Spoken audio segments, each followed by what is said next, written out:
Hi எல்லாருக்கும் வணக்கம். நாங்கள் இந்த முறை பார்க்க போகிறது ஒரு புது சீரீஸ்.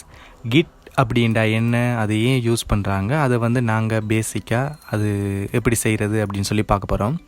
முதலாவது நீங்கள் இந்த இமேஜஸ் பார்த்துருப்பீங்க, இதுகள் நீங்கள் அடிக்கடி பார்த்துருப்பீங்க. கிட் ஹப், அதே மாதிரி கிட்ன்றது நார்மலாக எங்களோட பீஸ்லேயே வந்து இன்ஸ்டால் பண்ணி வைக்கலாம். மற்றது வந்து கிட் பாக்கெட், இந்த மாதிரி விஷயங்கள் பார்க்கும்போது இதுகளை ஏன் இது யூஸ் பண்ணுறாங்க, இதால் என்ன பிரயோசனம், இதை ஏன் செய்யணும், நாங்கள் சும்மாவே ஒரு ஐடியை ஓப்பன் பண்ணி பைத்தன் ஐடியை ஓன் பண்ணியே நாங்கள் வந்து கோடிங் பண்ணலாமே, ஏன் இதை வந்து யூஸ் பண்ணணும் அப்படின்னு நீங்கள் யோசிக்கலாம்.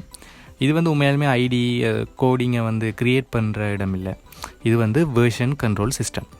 ஸோ அது வந்து விளங்கி கொள்றதுக்காக ஒரு சின்ன வீடியோ ஒன்று பார்ப்போம், எங்களோட ஐஃபோனோட இவாலுவேஷன் வந்து எப்படி நடந்திருக்கு அப்படின்ட்டு.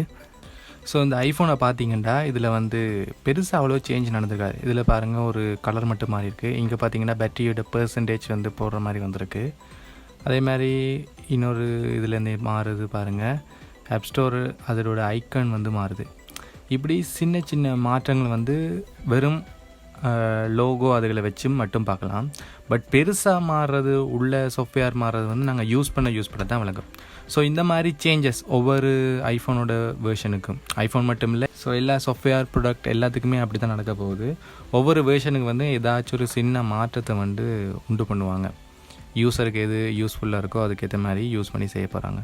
ஸோ இந்த மாதிரி இருக்கிற விஷயங்கள், அதாவது வேர்ஷன் கண்ட்ரோல் சிஸ்டம், இது ஒன்று நமக்கு தேவை.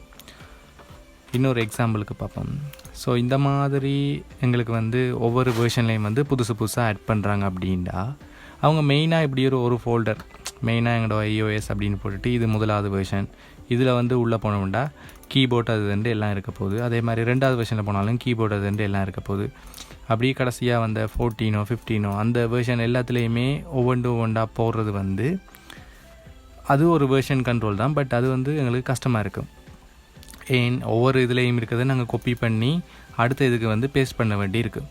ஸோ இங்கே நாங்கள் என்ன செய்யலாமண்டா, அதுக்கு பதிலாக ஒவ்வொன்றையுமே தனித்தனி மொடியூலாக செஞ்சுட்டு அதில் ஒவ்வொரு, இப்போ நாங்கள் கீபோர்ட் போனோன்னு பார்த்தீங்கன்னா, இப்போ கீபோர்டெல்லாம் பெருசளவு மாற்றம் இருக்காது. இப்போ 1 2 வேர்ஷன் தான் வந்து இப்போதைக்கே மாறி இருக்கும். டோட்டலாக எல்லாமே iOS 14 தடவை வந்து அது மாறி இருக்க மட்டும் இல்லை.